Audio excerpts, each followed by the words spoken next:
Assalamualaikum warahmatullahi wabarakatuh. Waalaikumsalam warahmatullahi wabarakatuh. Bismillah, alhamdulillah, la haula wala quwata illa billah, amma ba'du. Pemirsa Darul Amanah An-Nahdiyah TV atau Dan TV dimanapun Anda berada, Bapak-bapak jamaah pengajian An-Nahdiyah di studio, jumpa lagi dengan saya dalam bingkai acara Ngopi sama Kiai, ngobrol pintar seputar agama bersama Pak Kiai. Dalam episode kali ini masih melanjutkan episode yang lalu. Di kali ini adalah episode yang ketiga, masih membicarakan seputar sholat. Nanti Pak Kiai akan memberikan kesempatan untuk bertanya, ya bukan hanya sekitar sholat, jadi seputar agama yang lain juga akan kita bahas. Masih bersama saya Hendra Tuko dan dengan narasumber kita yang telah hadir di tengah-tengah kita, Bapak Dr. Andes Kiai Haji Asmuni Al-Haitami, NK. Beliau adalah pengasuh Pondok Pesantren Darul Amanah An-Nahdiyah, sekaligus pendiri Pondok Pesantren Darul Amanah An-Nahdiyah ini yang berlokasi di Kelurahan Kenanga, Kecamatan Cipondo, Kota Tangerang, Provinsi Banten, Indonesia. Baik para pemirsa Nahdiyah dimanapun berada, langsung saja saya akan sapa dulu narasumber kita. Assalamualaikum Pak Kiai. Waalaikumsalam warahmatullahi wabarakatuh. Bagaimana kabarnya Pak Kiai hari ini? Alhamdulillah. Alhamdulillah. Ya. Alhamdulillahirabbil Tadi sih alamin. kurang enak badan ya, tapi saya minum herbal, alhamdulillah. Alhamdulillah. Jadi Seger, ya. Kembali bugar kembali Pak Kiai. Kita bisa kumpul kembali dalam pertemuan ketiga ya. Pertemuan ketiga, episode yang ketiga. Mudah-mudahan kita semua diberkahi, dirahmati oleh Allah SWT. Amin amin ya Allah ya rabbal alamin. Dan untuk di episode ketiga kali ini, alhamdulillah jamaah kita, walaupun jamaah yang sudah hadir di studio ya, perwakilan dari beberapa daerah, ada Pak Ade dari Tasik, Pak Muslim dari Tangerang, Benar. Pak Nawawi dari Jakarta, Pak Komar dari Kuningan, Pak Zaidin dari Medan, dan Pak Jainuddin dari Blokub. Ya, alhamdulillah sudah lengkap semuanya. Baik pemirsa Nahdiyah dimanapun berada, marilah sama-sama kita dengarkan penjelasan pengantar dari guru kita Bapak Kiai untuk memulai acara ini. Silakan Pak Kiai. Alhamdulillah. Alhamdulillahirabbil alamin, wassalatu wassalamu ala asrafil anbiya'i wal mursalin sayyidina wa habibina wa syafi'ina wa maulana Muhammadin wa ala alihi wa sahbihi ajma'in. Qala Allah ta'ala fi kitabihil karim, a'udzu billahi minasy syaithanir rajim. Qul hal yastawil ladzina ya'lamuna wal ladzina la ya'lamun. Wa qala Rasulullah sallallahu alaihi wasallam, innamal a'malu binniyat. Rabbi shrah li sadri wa yassir li amri wa hludatan min lisani yafqahu qawli. Rabbi zidni ilman nafi'a wa rzuqni fahman jaida fil nahar. Amma ba'du, para jamaah ngopi ya, ngobrol pintar seputar agama yang insyaallah dimuliakan oleh Allah. Amin. Serta para penonton di mana saja berada. Kita bersyukur kita atas izin Allah pada malam hari ini dipertemukan kembali oleh Allah dalam acara obrolan seputar agama ini ya, obrolan ringan daripada kita gosip, gibah ya. Yang menambah dosa kita, lebih baik kita berbicara hal-hal yang bermanfaat, menambah ilmu dan insya Allah menambah pahala. Amin. Dan insya Allah halaqah kita ini insya Allah bernilai ibadah. Amin. Dan oleh karena ini ngobrol kita ini tentang seputar agama, sebaiknya kita luruskan dulu niat kita. Karena segala apapun nanti itu tergantung kepada niatnya ya. Kalau niatnya baik, insya Allah hasilnya baik ya. Kalau niatnya jelek ya hasilnya jelek. Sebagaimana dijelaskan dalam kitab Ta'limu Ta'lim, summa la budda lahu minan niyah ya. Bahwa Kemudian syogianya seharusnya bagi yang menuntut ilmu itu harus dengan pasang niat, jangan sampai salah niat. Bi zamani ta'allumi ilmi, di waktu dia menuntut ilmu, waktu dia belajar ilmu. Jadi harus pasang niat. Apa niatnya? Ya, kalau niatnya semata-mata hanya cuman senang-senang, ria, cuman ngopi, ya artinya sebuah kopi. Kopi kan di rumah juga cukup sendiri. Itu ya. Kopi itu hanya wasilah ya. Tapi lebih jauh dari itu, bahwa kita ini kumpul-kumpul gini adalah ingin mencari keridhaan Allah sambil menuntut ilmu. Izin niyatu hiya al aslu fi jamil akhwal. Bahwa sungguhnya niat itu adalah asal dari segala keadaan. Dari segala keadaan itu berpangkal kepada niat. Sebagaimana Rasulullah SAW bersabda, hadis ini sudah sangat masyhur ya, yaitu innamal a'malu binniyat wa likulli imri'in ma nawa. Sungguh segala amal perbuatan itu sangat tergantung dengan niat. Bahkan dalam keterangan hadis lain, an Rasulillah sallallahu alaihi wasallam, kam min amalin yatasawwaru bisurati dunia. Tidak sedikit amal perbuatan yang bentuknya dunia. Ini kopi. Ini kopi kan bentuknya dunia. Betul nggak? Dunia bukan? Dunia orang urusan perut. Nah, ini juga urusan perut, dunia ini. Nah, jadi tidak sedikit amalan yang kita kerjakan yang bentuknya dunia, tetapi dikatakan yasiru bihusni niyah min amalil akhirah. Maka dia itu dengan bagusnya niat yang bentuknya dunia menjadi amalan akhirat. Masya Allah. Minum, perut kan? Makan, perut kan? Dunia kan? Tidur, dunia, mata ya. Gitu. Mencari rezeki itu dunia, perbuatannya dunia. Nah, tapi karena niatnya karena Allah, maka itu menjadi amalan akhirat yang punya nilai pahala di sisi Allah Subhanahu wa taala. Subhanallah. Jadi sebetulnya gampang nyari pahala kalau kita tahu ilmunya itu. Mau minum baca bismillah. Mau makan baca bismillah. Apalagi dengan doa makan. Masya Allah. Keluar dari rumah bismillahirrahmanirrahim. La haula. Ya Allah, aku mencari rezeki yang halal untuk menafkahkan anak istriku. Ya, setiap langkah, setiap tetesan keringat itu bernilai ibadah di sisi Allah SWT. Itu luar biasa. Tapi sebaliknya, wa kamin amalin yatasawwaru bi suratil akhirah. Tidak sedikit amalan yang bentuknya akhirat. Baca Quran kan akhirat. Betul nggak? Salat akhirat, puasa akhirat, itikaf di masjid akhirat. Tapi yasiru amalan dunia menjadi amalan dunia yang tidak ada pahalanya sama sekali, sia-sia. Kenapa? Bisu ini ya, karena buruknya nih, jelek niatnya, sholat tapi ria, ingin di konten sama calon mertua, gitu ya. Sedekah pengen dipuji, nah, dikata dermawan, ria, sum'ah ya, masya Allah, itu menjadi sia-sia.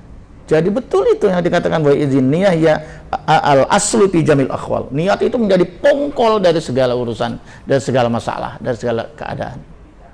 Jadi semua berangkat dari niat. Jadi jangan lupa. Jadi kalau enggak, jadi kullu amrin zibalin la yubda bil basmalah bahwa abtar, bahwa akta. Segala amar perbuatan yang tidak diawali dengan bismillah, perbuatan yang baik ya, nyolong nggak boleh, korupsi bismillahirrahmanirrahim, ya nggak boleh, nyolong, malak, bismillah nggak boleh. Kullu amrin zibalin, setiap urusan perbuatan yang baik yang tidak diawali dengan bismillah karena Allah maksudnya, itu bahwa akto terpotong, sia-sia, abtar, nggak ada pahalanya. Ya makan cuman kenyang, minum cuman nahan haus tapi nggak ada pahalanya. Tidur lama sampai ngorok tapi nggak ada pahalanya, karena tidak niat, tidak berdoa kepada Allah. Itu. Barangkali itu sebagai mukadimah pembukaan. Ya, makanya kita pertemuan kita ini pasang niat lah, apa niatnya gitu ya. Jangan sampai kita salah sehingga semuanya apa yang kita lakukan itu bernilai ibadah. Amin ya rabbal alamin.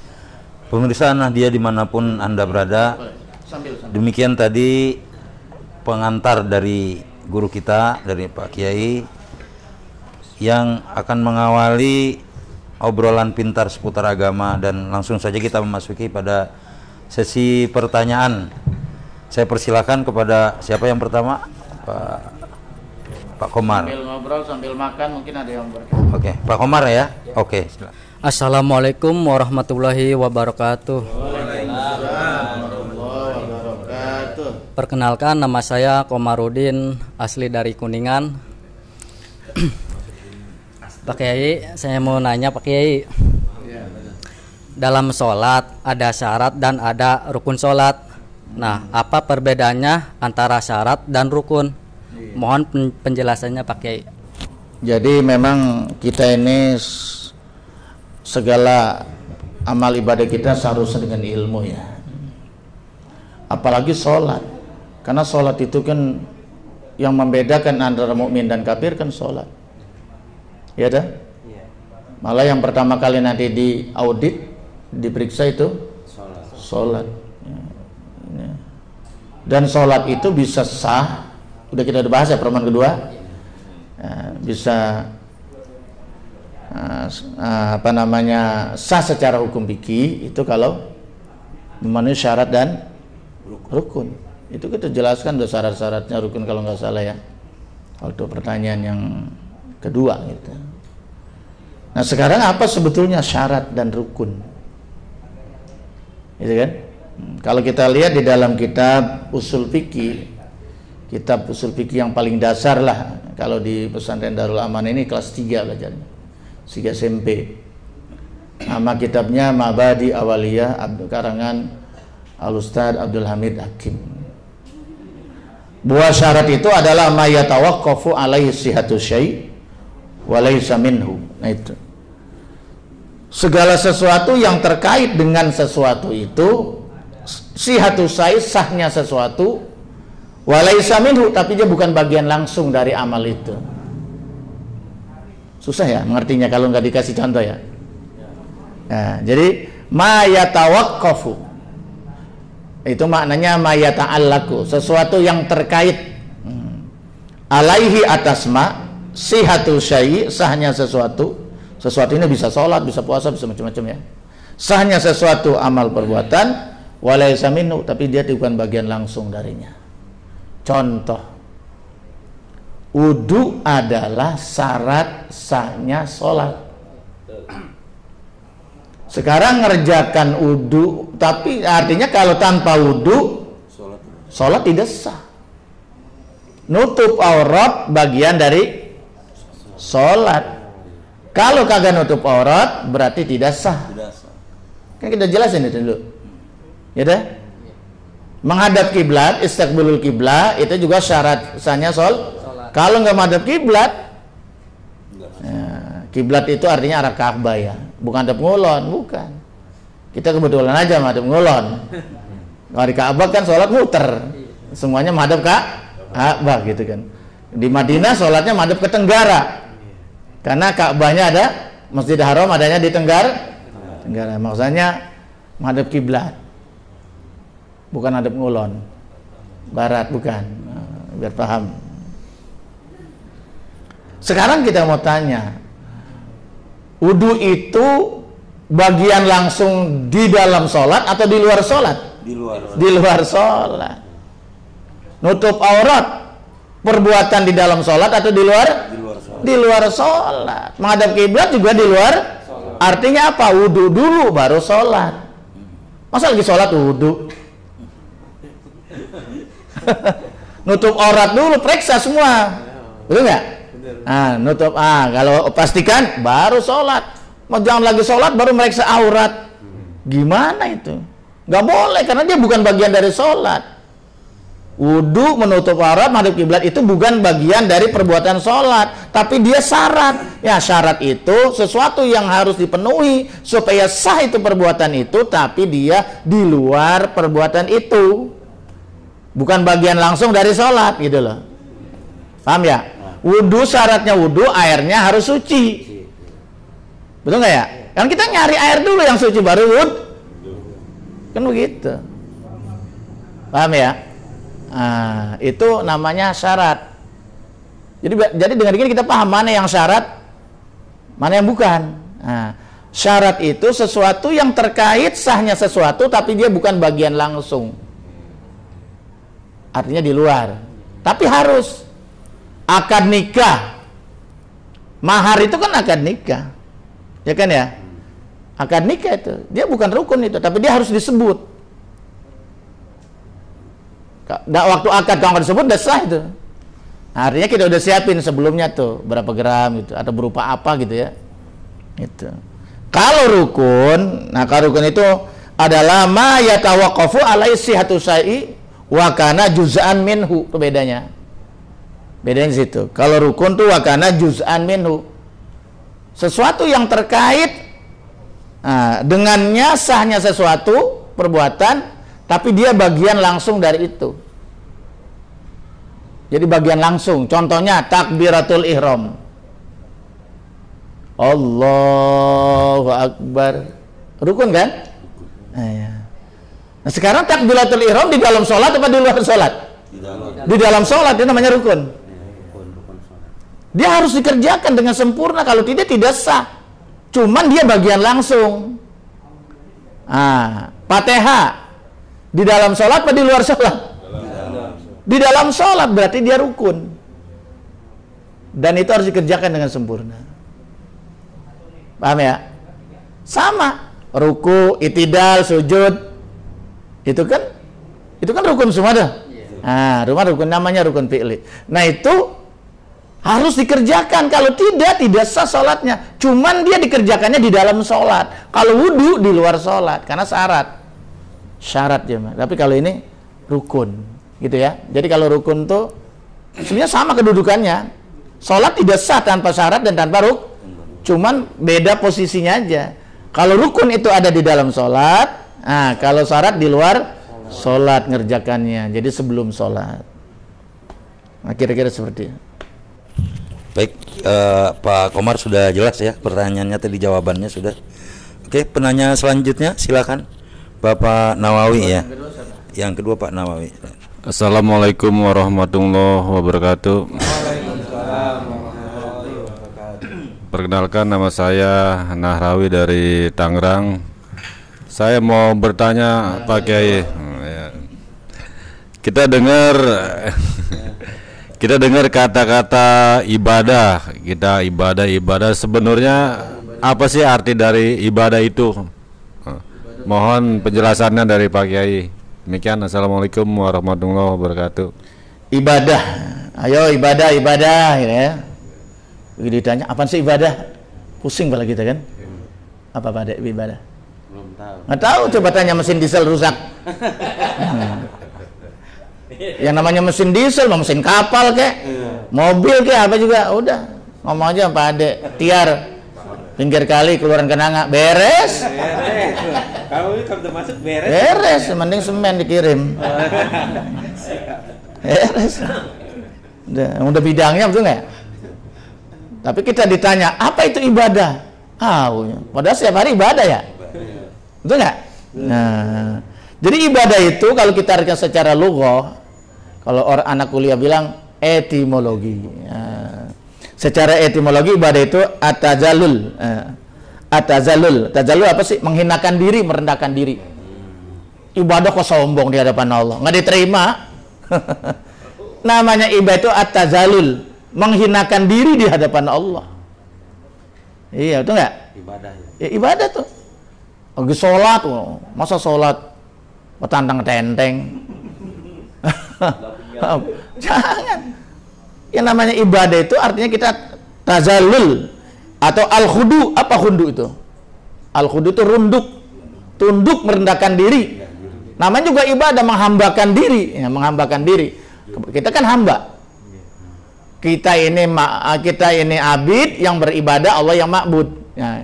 Kita yang menyembah, yang beribadah, Allah yang ibadahi, kan begitu. Nah, itu kalau secara bahasa ya.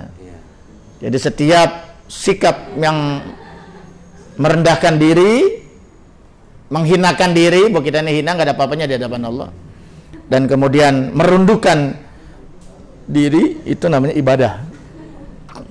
Di sholat kalau sudah kapnya gini nggak boleh gitu. Itu nggak sholat ya, berantem tuh. Iya, makanya sendakan diri, manggut-manggut, udah ibadah aja udah. Ya, kalau logotan mah, tapi kan secara syar'an belum tentu itu ya. Belum tentu itu. Tapi kalau secara syar'an atau secara terminologi itu kullu ma yuqarrabu ilallah. Ya, setiap sesuatu yang mendekatkan diri pada Allah, apa saja yang membuat kita dekat pada Allah itu ibadah. Baca Quran tujuannya mendekatkan diri, bersedekah tujuannya mendekatkan diri, sholat apalagi ya mendekatkan diri, nolong orang itu juga kan karena kita ingat Allah kan ya. Nah, ini perintah Allah mendekatkan diri kepada Allah, itu ibadah itu. Banyak ibadahnya. Senyum ibadah, senyum. Iya, senyum aja ibadah. Tapi senyumnya jangan senyum politik. Senyum pamrih. Senyumnya sama janda tuh. Iya. Senyum sama janda. Ya, itu gak tergantung dua dimensi. Karena Allah juga kena janda juga. Iya, ini jandanya nih ahli ibadah nih. Iya. Itu kan memang ada keterangannya, tabassumuka liwajhi ahika laka sedekah. Senyumnya kamu kepada saudaramu, senyum perdamaian, ikhlas daripada kita merengut, monyong, kayak muka kayak kuburan, enggak enak. Kan lebih baik kita senyum. Nabi itu kan orang yang paling banyak senyum, kan ya. Artinya itu kan sejuk gitu, damai kan enaknya. Coba bayangkan kalau kita tetangga kita merengut semua ya, kabur kita nggak betah. Bayangkan itu. Merah. Iya, itulah artinya sebuah senyum luar biasa. Kadang-kadang kita kan jatuh cinta sampai deprok-deprok. Nah, dulu kan karena ngelihat senyum yang gitu itu kan. Disenyumin doang. Iya itu. Itu nggak tahu ada apa itu, masya Allah, luar biasa ya. Itu jadi ibadah, jadi kullu ma yuqarribu ilallah, segala sesuatu yang bisa mendekatkan diri kita kepada Allah itu bisa dikatakan ibadah. Tapi menurut Ibnu Taimiyah itu kullu ma yuhibbuhullahu ta'ala wa yardah. Setiap apa-apa yang dicintai oleh Allah ya, dan diridhoi Allah itu ibadah. Ibnu Taimiyah ya, Ibnu Taimiyah itu kan Syaikhul Islam bagi orang Wahabi ya. Nah, tapi kan yang positif nggak ada masalah kan ya. Kita nilai orang tuh jangan hanya ngelihat buruknya, pasti ada baiknya juga kan. Jadi segala sesuatu ya, kullu ma yuhibbuhullah ta'ala wa yardah. Jadi setiap amalan perbuatan apapun yang dicintai oleh Allah, diridhoi Allah itu ibadah itu. Dan sebaliknya, yang tidak dicintai oleh Allah, yang dimurkai oleh Allah ya maksiat namanya. Paham ya? Itu maksiat namanya. Paham? Ya, Syekh Narawi ya.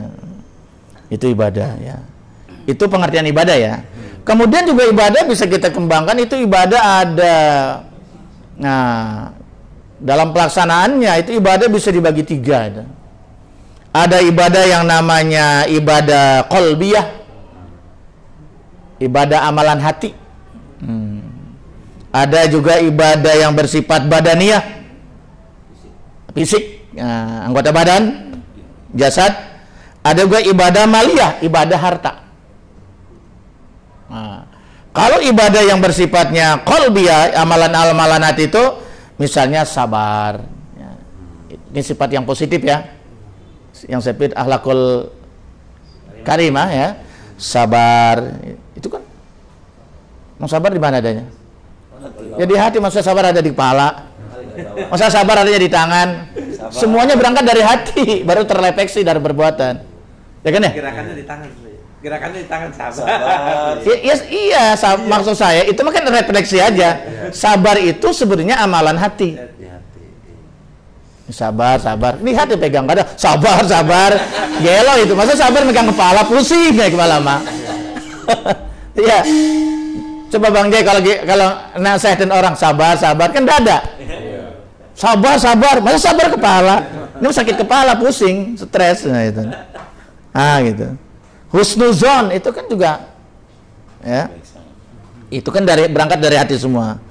Sakho, dermawan, syukur itu kan. Nah, kemudian tawakal, qanaah. termasuk niat itu kan amalan hati. Nah, kalau yang buruk-buruknya misalnya pelit, iya.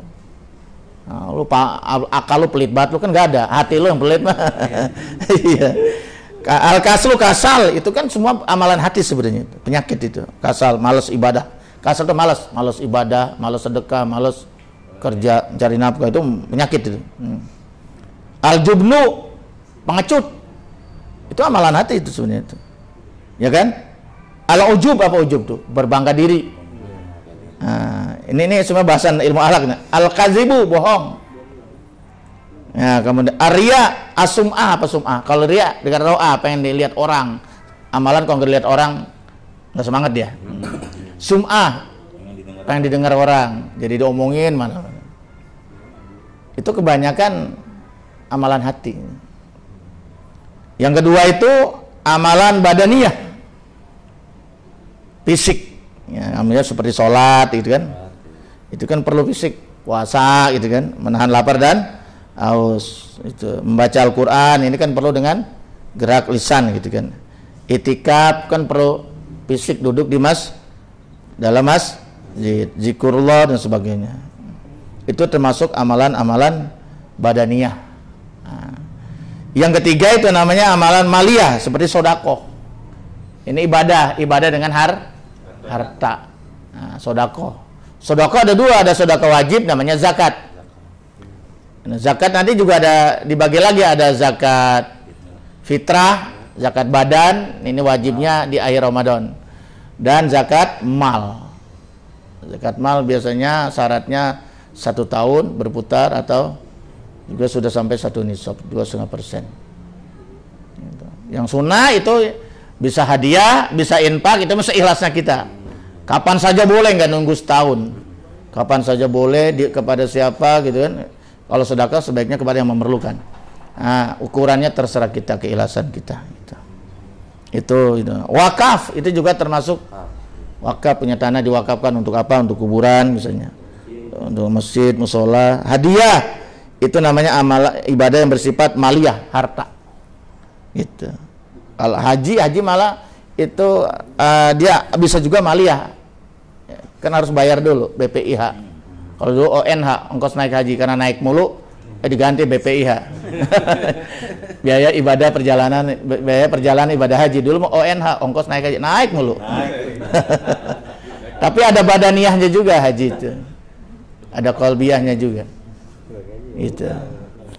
Baik pemirsa Nadia, untuk sebelum memasuki penanya yang berikutnya, santai aja sambil ngopi.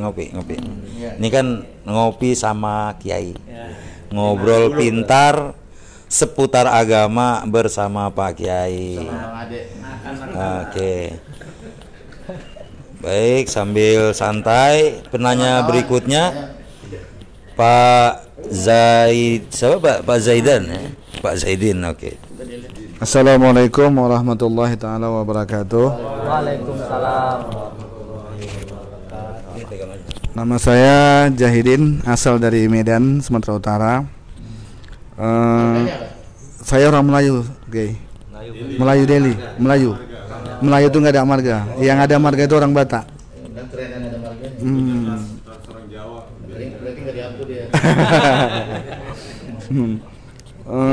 Yang mau saya tanyakan Pak Kiai soal puasa. Kalau seandainya kita sudah niat berpuasa tapi kita melakukan perjalanan jauh atau musafir, pulang kampung ke Medan gitu, tiba-tiba di jalan nggak tahan tuh, nggak kuat, boleh nggak dibatalkan gitu? Mohon pencerahan Kiai. Demikian pertanyaan saya. Assalamualaikum warahmatullahi wabarakatuh. Jadi gini, di dalam Islam tuh ada yang namanya dispensasi ya. Kalau mendapat kesulitan dilaksanakan ibadah, kalau bahasa fikihnya namanya rukhsah ya. Rukhsah itu dispensasi, keringanan. Itu. Apa sih rukhsah itu? Saya kutip dari kitab Muhammadiyah Awaliyah itu, halaman berapa ya? Halaman 6. Halaman 7 kalau nggak salah. 7. Itu al-hukmul ladzi yataghayyaru min su'ubatin ila suhulatin. Ma'qiyami sababil hukmi al asli. Hukum yang berubah ya, dari susah, sulit menjadi mudah. Asalnya sulit, puasa tadi kan. Bayangkan puasa di siang hari mana panas, pulang kampung di tengah jalan kan, mata udah pada gelap nih, mau pingsan. Ya, kan fisik orang berbeda-beda kan ya. Itu gimana tuh? Kalau dia merasa puasa itu membuat dia sangat lelah ya, membuat dia sangat lemah, itu boleh dibatalkan. Boleh dibatalkan. Itu. Jadi ibtarus saum lil musafir, membatalkan puasa bagi orang musafir, itu boleh itu. Itu namanya rukhsah. Keringanan, dispensasi. Itu. Kenapa?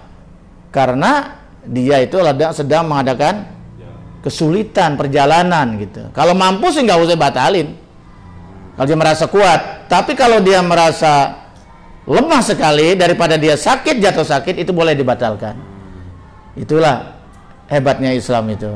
Tapi wajib qada. Karena puasa wajib. Wajib qada di saat dia nanti di luar Ramadan, sebanyak puasa yang ditinggalkan. Kecuali orang yang sudah syai'un kabir, syuyuh, yang sudah tua bangka, jalan aja udah doyong, makan aja udah susah, jangankan dia puasa, makan aja makin dipaksa, udah sangat lemah. Orang yang model begini tidak wajib puasa, boleh dia tidak puasa, tapi harus bayar fid. Dia satu hari satu mud atau satu biaya makan orang fakir miskin. Orang fakir miskin makannya apa? Warteg, kasih beliin warteg.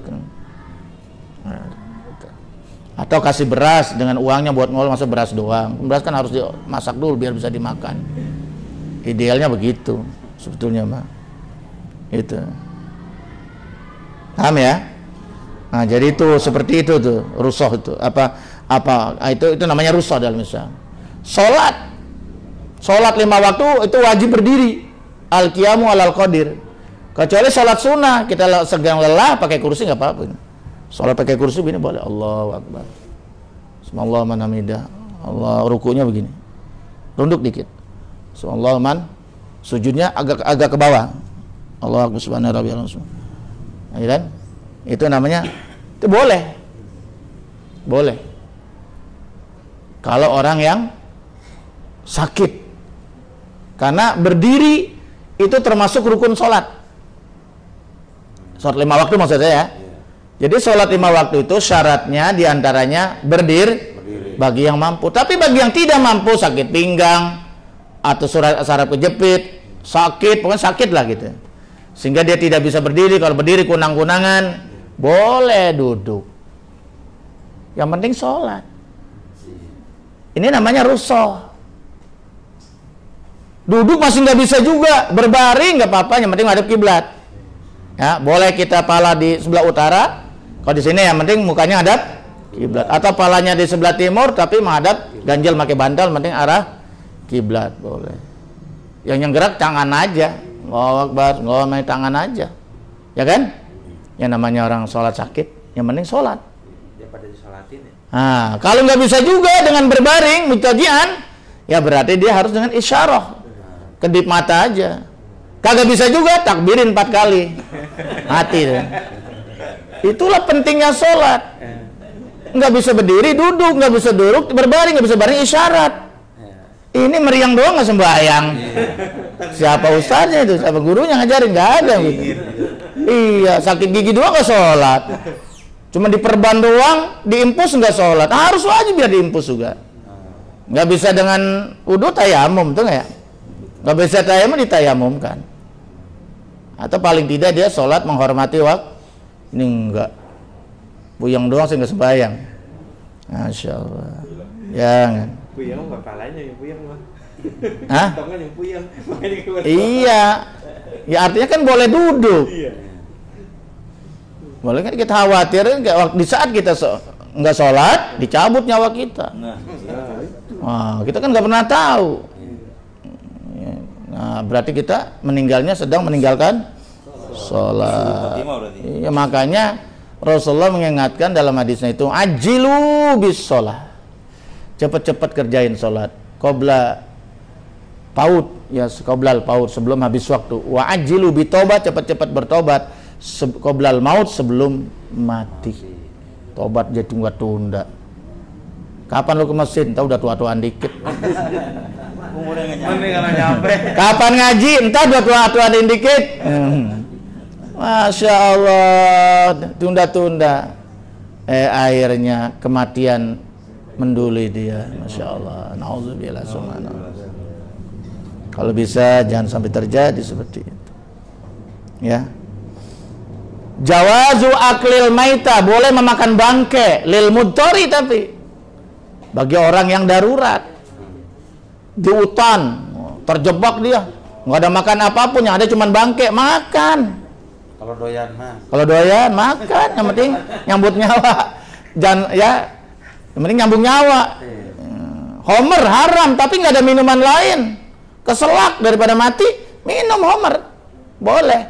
Tapi sekedar menyelamatkan nyawa. Ini kagak, wah enak juga nih, terusin sebotol. Ya haram. Haram, nggak boleh itu. Nggak boleh begitu. Ma haruma qaliluhu haruma kasiruhu. Yang sedikit haram, yang banyak ya. Ma haruma kasiruhu haruma qaliluhu. Sesuatu yang banyak haram, yang sedikit juga haram. Kagak, kali dikit mah kagak haram. Sama, iya, kentut menjatuhkan kalau banyak gede batal, kalau kentut kecil mah kagak batal, pala lo. Iya. Iya, jangan minum dikit doang homer ya kata kagak ngapa-ngapa. Iya, maharu maka seru harum kalau lu yang banyak haram ya dikit juga haram gitu. Ya, itu jadi ini namanya rukhsah, ringanan. La yukallifullahu nafsan illa yassiru wala tu'assiru. Mudahkanlah, jangan dipersul. Itu luar biasa itu dalam Islam itu. Allah permudahkan ya. Ya permudah, tapi jangan dimudah-mudahkan. Itu. Baik, pemirsa, langsung kita lanjut ke penanya berikutnya. Dipersilakan Pak Ade. Assalamualaikum warahmatullahi wabarakatuh. Jadi saya pernah mendengar istilah al-ahkamul khomsah ya. Jadi saya belum paham apa itu Pak Ustadz. Mohon penjelasannya. Ya kan? Assalamualaikum warahmatullahi wabarakatuh. Ini sebetulnya kita harus tahu betul masalah ini ya. Jadi dalam Islam itu, terutama dalam aspek fikih itu ada 5 hukum sebetulnya. Nah ini kita harus tahu. Yang pertama itu yang dinamakan al-ahkamul khamsah, hukum yang 5 itu, yang pertama itu al-wajib, wajib, ya kan? Yang kedua al-mandub, mandub itu sunnah. Biasa kita nggak biasa mandub ya. Kita biasanya sunnah. Wajib sunnah, ya kan? Haram, makruh. Yang terakhir mubah. Haram, lampu merah, makruh, lampu kuning. Nah, mubah boleh-boleh saja. Nah, sekarang apa pengertian wajib itu? Salat itu wajib. Puasa Ramadan wajib. Zakat wajib yang sudah memenuhi syarat.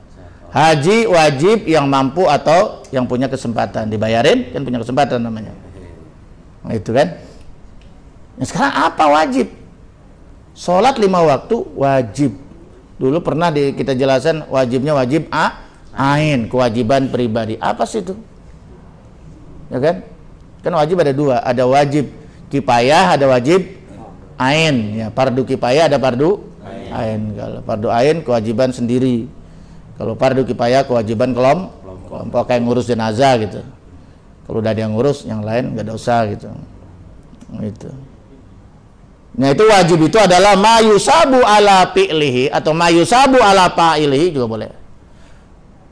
Sesuatu perbuatan yang akan diberi pahala bagi yang mengerjakannya, wa yu'aqabu ala tarkihi, dan akan diiqab, disiksa bagi yang meninggalkannya. Itu wajib namanya. Sholat berarti barang siapa yang ngerjakan sholat, dia dapat pahala. Kalau barang dan mendapat siksa dosa bagi yang meninggal, itu namanya wajib. Nah, wajib. Puasa Ramadan juga wajib. Artinya apa? Nah, akan diberi pahala bagi yang ngerjakannya, akan disiksa yang meninggalkan. Hanya gitu. Itu kalau wajib. Ya. Jadi harus tahu itu. Jadi kalau meninggalkan sholat dosa besar. Termasuk dosa besar, rukun Islam. Ramadan juga rukun dosa besar tanpa uzur, syarat tanpa uzur yang dibolehkan, kecuali ada uzur yang dibolehkan. Ini ada orang bertahun-tahun nggak sholat, nggak puasa, tenang-tenang saja. Dia nggak tahu emang definisi wajib apa itu. Berat. Diberi pahala bagi ngerjakan, mendapat siksa dosa yang meninggal. Yang kedua, mandub, sunnah. Kalau bahasa kita sunnah dah, kita mandub kurang akrab kecuali santri gitu. Mandub. Apa itu mandub?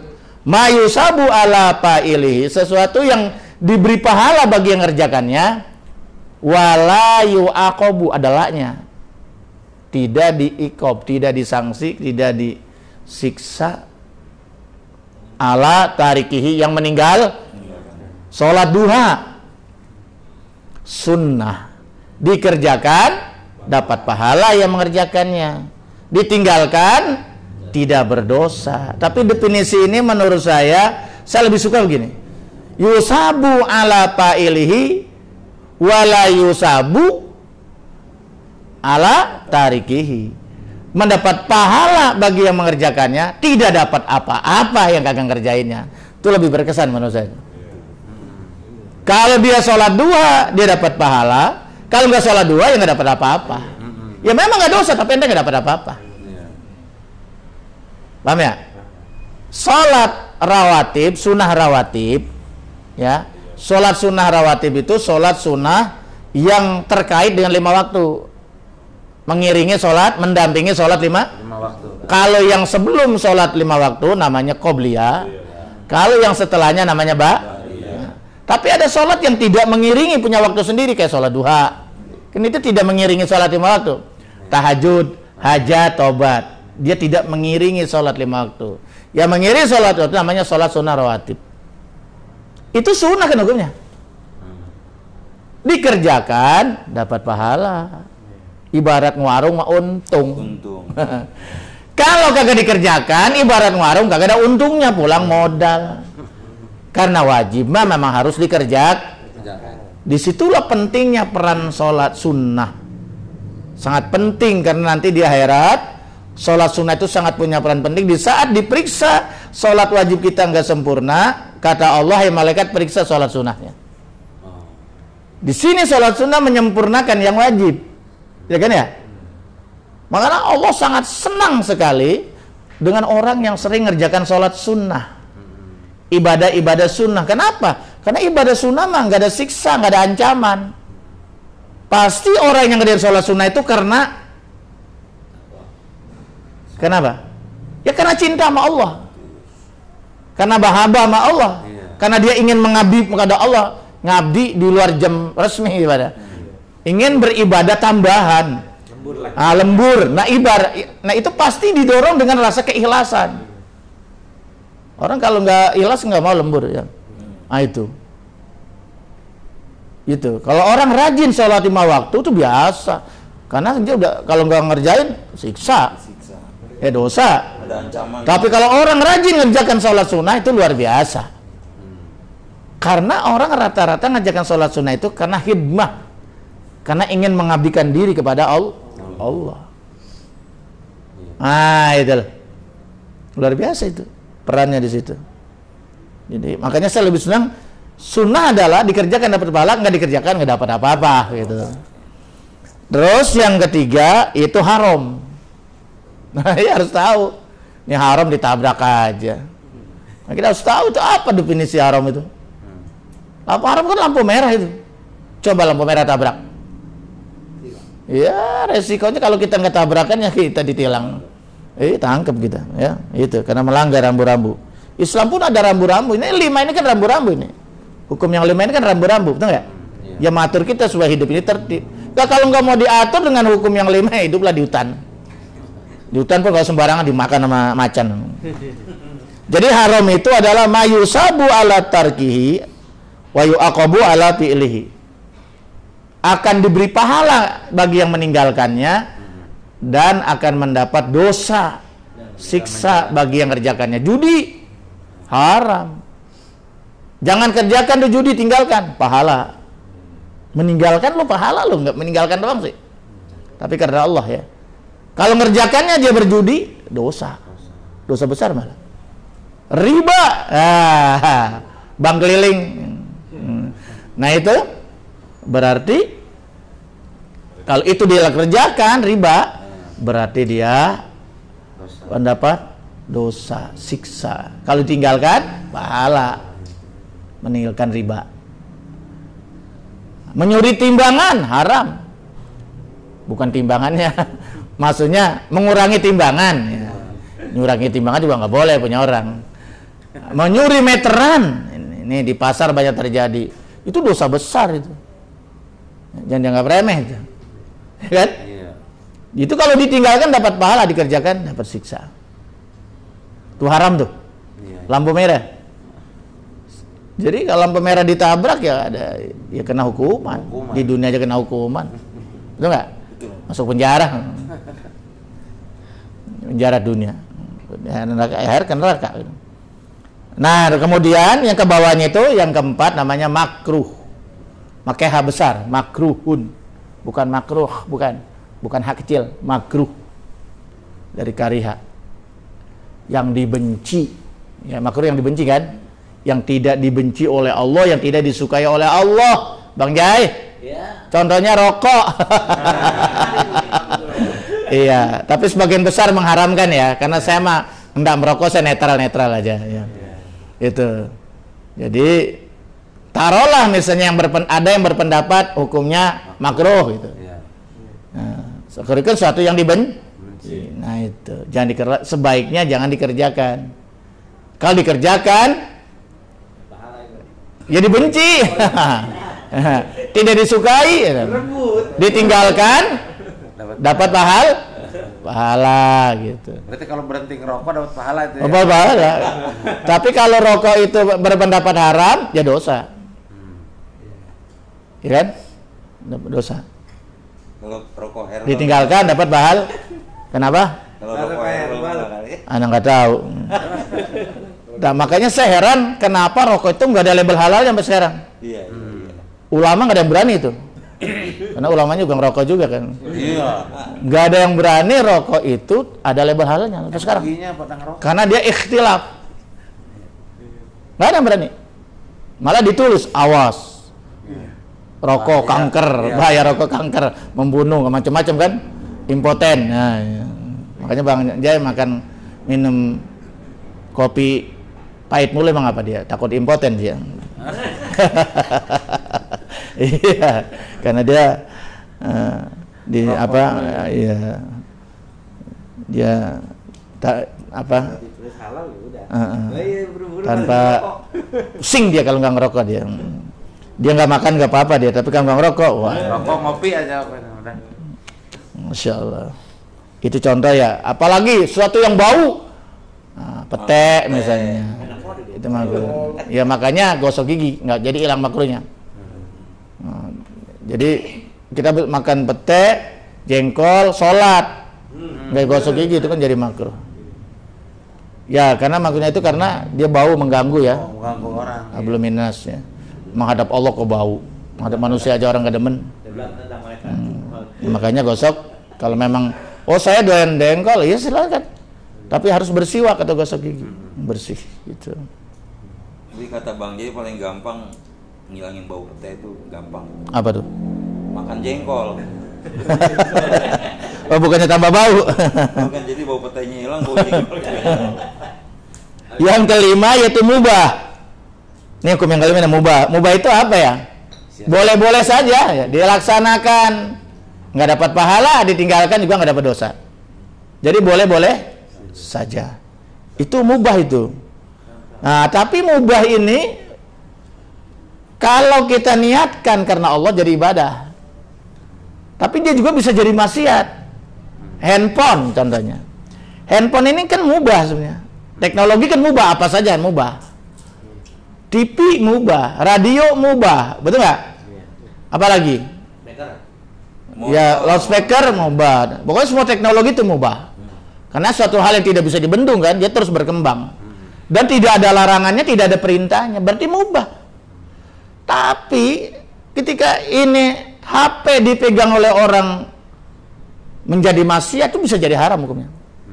Handphone untuk mucikari, wah, seks, transaksi seks, sekarang lagi ngetop kan, sekali pertemuan 100 juta gitu, sekali adegan, gitu. Wah kan, buat menggibah orang, fitnah orang, hoak apa haok ya, iya, ini kan jadi maksiat kan, berarti haram hukumnya, itu barang mubah tuh. Tapi ketika handphone digunakan dengan hal-hal manfaat, dakwah, bersilaturahim, jadi ibadah. Jadi yang namanya barang mubah tergantung bagaimana penggunaannya. Tergantung siapa yang megang. Makanya kata Nabi, nikmal mal piyadir rajuli soleh. Sebagus-bagusnya harta dipegang oleh orang yang baik, orang yang soleh. Betul gak? Betul. Sound system, nah dipegang sama orang soleh, wah buat dakwah. Buat baca Quran, buat pengajian enggak, tapi dipinggang oleh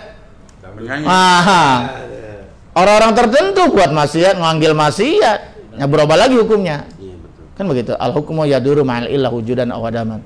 Jadi tergantung ilatnya, tergantung penggunaannya. Itu.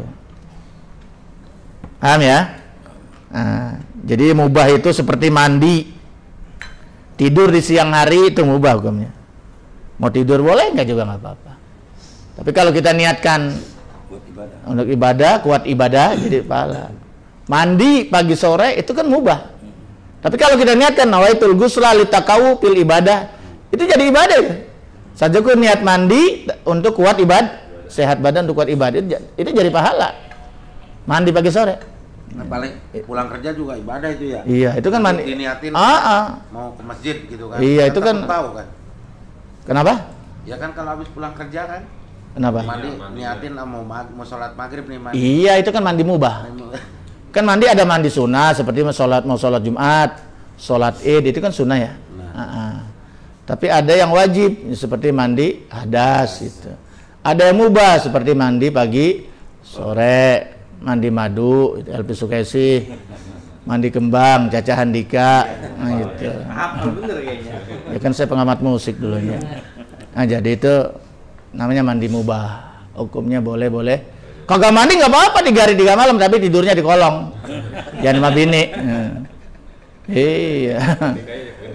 Ya gara-gara nggak mandi kemudian sakit ya, orang terganggu jadi harus mandi, kan begitu ya. Tergantung ilatnya. Oke, masih ada lagi?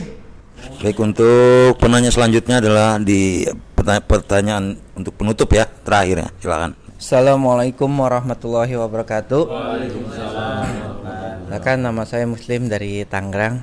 Yang ingin saya pertanyakan adalah tadi di awal-awal pertanyaan kita ada tentang ngebahas tentang wudu ya.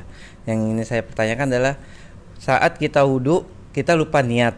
Saat itu ada di pertengahan, misalkan kita udah di posisi cuci muka ya. Nah kita lupa nih niatnya. Terus itu gimana Pak Kiai? Apakah kita melanjutkannya wudu tersebut atau kita membalikkan niatnya, memulai niatnya lagi itu?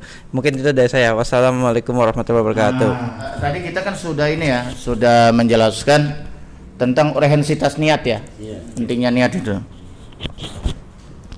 Itu kalau menurut Imam Syafi'i ini berbeda dengan gurunya ya, Imam Hanafi, Abu Hanifah, tapi bukan guru langsung. Karena Imam Syafi'i itu lahir 150 Hijriah. Ini biar tahu. 150 Hijriah. Jadi 150 Hijriah. Jadi 150 tahun setelah Hijrah baru lahir. Nah, pas pada 150 Hijriah itu wafatnya Abu Hanifah, imam yang paling tua senior di Irak. Dia tinggal di Irak ya. Kalau Imam Syafi'i kan di Mekah, ke Madinah, kemudian belajar ke Irak, baru ke Mesir, sampai wafat di Mesir kuburannya. Jadi berarti Imam Syafi'i nggak sempat belajar langsung dengan Abu Hanifah, tapi dia sempat belajar sama murid-muridnya Abu Hanifah yang masih hidup, seperti Abu Yusuf, itu Abu Ishaq, gitu. Itu dua murid besarnya Imam Abu Hanifah. Biasanya kita nyebutnya Imam Hanafi, itu di Irak kan. Abu Janda itu lain lagi tuh. Di Jawa itu, Bang. Nah itu Imam Syafi'i berdapat berdasarkan nas innamal a'malu biniat, hadis tadi itu. Sungguhnya amal perbuatan itu sangat tergantung dengan terkait dengan niat itu, niatnya. Imam Syafi'i berijtihad bahwa niat itu wajib di dalam ibadah. Wudu termasuk ibadah, maka wajib niat. Makanya rukun niat itu selalu di atas. Rukun wudu kan ada 6. Pertama niat. Yang kedua membasuh muka. Membasuh ya bukan mengusap. Kalau mengusap kepala. Kalau membasuh nggak bersih. Yang kedua, yang ketiga membasuh atau menyuci 2 tangan sampai siku.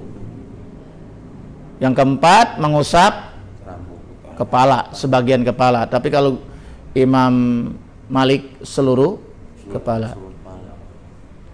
Kemudian keberapa? Kelima mencuci kaki sampai mata kaki. Makanya diliwatkan. Kalau mata kakinya masih kering itu tidak sah. Kalau sikutnya masih kering itu tidak sah. Maka Imam Syafi'i sebaiknya diliwatkan itu. Yang keenam tertib, berurutan, nggak boleh acak-acakan, harus berurut. Itu rukun wudu ya. Jadi berdasarkan ini, jadi tanpa niat tidak sah menurut Imam Syafi'i. La tasihul a'mal illa biniyat. Tidak sah amal perbuatan kecuali dengan niat. Jadi bukan hanya tidak diterima, tidak sah. Nah, tapi kalau Imam Abu Hanifah lebih lunak, dia sah tapi tidak diterima. Tidak ada pahalanya maksudnya. Ya, pahala sawabalah, tidak ada pahalanya. Jadi sia-sia juga. Kalau kagak niat, kalau niatin karena Allah itu ada pahalanya. Tapi kan nggak niatin nggak ada pahalanya. Kalau Imam Syafi'i bukan hanya nggak ada pahalanya itu salat, wudu tidak sah. Nah tadi ingatnya di mana ingatnya? Nah, di tengah-tengah mana? Apakah pas lagi cuci tangan? Wah gini. Sekarang kita lihat dulu apa itu niat. Niat itu menurut Imam Syafi'i muqtarinan bil fi'li. Ya, qasdu syai' muqtarinan bil fi'li. Jadi sengaja melakukan sesuatu tapi harus muqtarinan, berbarengan dengan perbuatan itu. Nah, kalau sholat di mana posisi niat? Ketika takbiratul ihram. Karena kalau belum takbiratul ihram belum sholat. Jadi situ kita niat Allah, hadirkan dengan hati. Niat itu dengan hati, bukan usoli. Usoli itu bukan niat. Usoli itu pengantar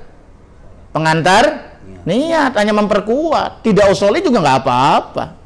Tapi tidak niat dalam hati tidak sah. Fatanwi biqalbi, niatlah dengan hati. Kenapa Imam Syafi'i itu menyunahkan pakai usoli? Nah, untuk membantu hati supaya lebih mantap. Allah. Ini kalau usoli nggak boleh, masa usoli nggak boleh? Kan usoli dibacain sebelum sholat. Orang nyanyi aja boleh. Jangan baca usoli, nyanyi itu boleh kalau belum takbiratul ihram. Begadang jangan begadang, Allahu Akbar boleh. Cuma dimelin nomor buat, ngapa lu sembahyang main-main? Boleh. Alhamdulillah. Dan nggak batal. Karena kalau belum takbiratul kan belum sholat. Belum sholat. Iya. Sekarang kita matiin handphone mau sholat sebelum takbiratul ihram boleh nggak? Boleh. Masa usoleh kagak boleh?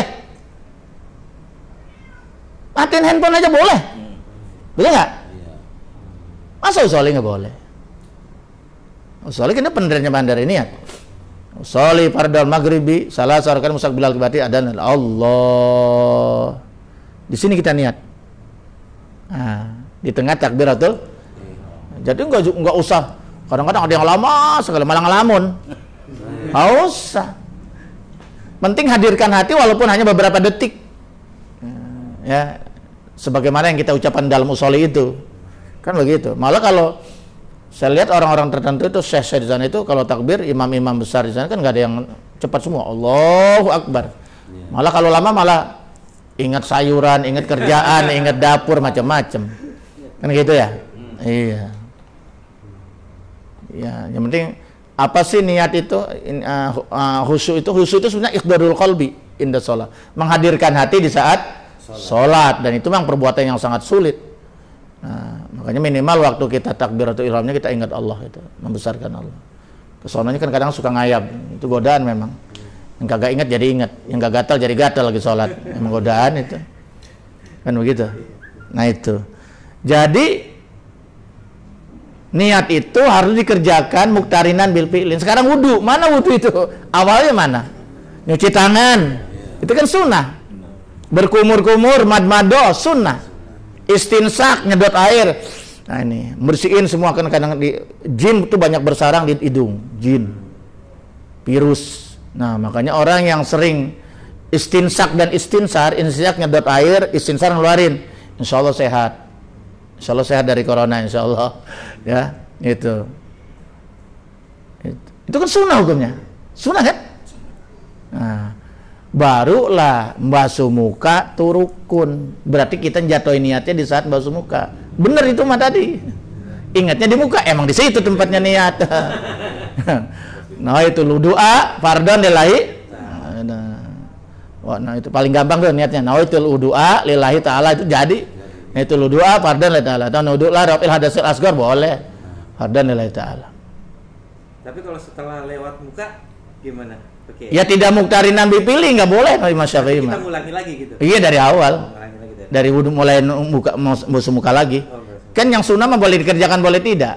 Cuman nggak dapat pahala, kadang dibilang sunnah kalau kerjaannya nggak dapat apa-apa. Jadi ini namanya isbagul wudu. Kemarin udah jelasin. Isbagul wudu, menyempurnakan wudu itu artinya yatuna bisyuruti, belum masuk perbuatan wudu, rukunnya di situ. Sama sholat juga, di saat kita takbiratul ihram, itulah awalnya sholat, ditutup dengan salam, berarti baru berakhir sholat itu. Mungkin udah itu dulu. Oke ya. Ada lagi, Bang Jai? Ya, ini jadi pas saya sampaikan. Lebih kurangnya mohon maaf. Mudah-mudahan ini bermanfaat untuk diri saya Al-Fakir dan juga untuk kita semua. Ya, ini hanya pencerahan aja, saling mengingatkan ya. Ingatkan kalau ada yang salah, ya semata-mata kekurangan saya, ya. Ada yang benar semata-mata taufik dan hidayah dari Allah Subhanahu wa taala. Sekian, wallahu muwaffiq ila aqwamit thoriq. Wassalamualaikum warahmatullahi wabarakatuh. Pemirsa dan TV dimanapun berada, dan bapak-bapak jamaah pengajian An-Nahdiyah di studio, demikian kaji kita malam hari ini dalam bingkai acara Ngopi sama Kiai, ngobrol pintar seputar agama bareng Pak Kiai, yang sudah kita tuntaskan pada malam hari ini. Dan ini adalah episode yang ketiga. Insya Allah kita akan bertemu kembali pada episode selanjutnya 1 minggu yang akan datang. Dan saya sebagai pembawa acara Hendra Tuko, dan bersama narasumber kita tentunya Bapak Dr. Andes Kiai Haji Asmuni Al-Haytami NK, mengucapkan terima kasih atas segala perhatiannya. Mohon maaf atas kekurangannya. Akhirul kalam billahi taufiq wal hidayah. Assalamualaikum warahmatullahi wabarakatuh.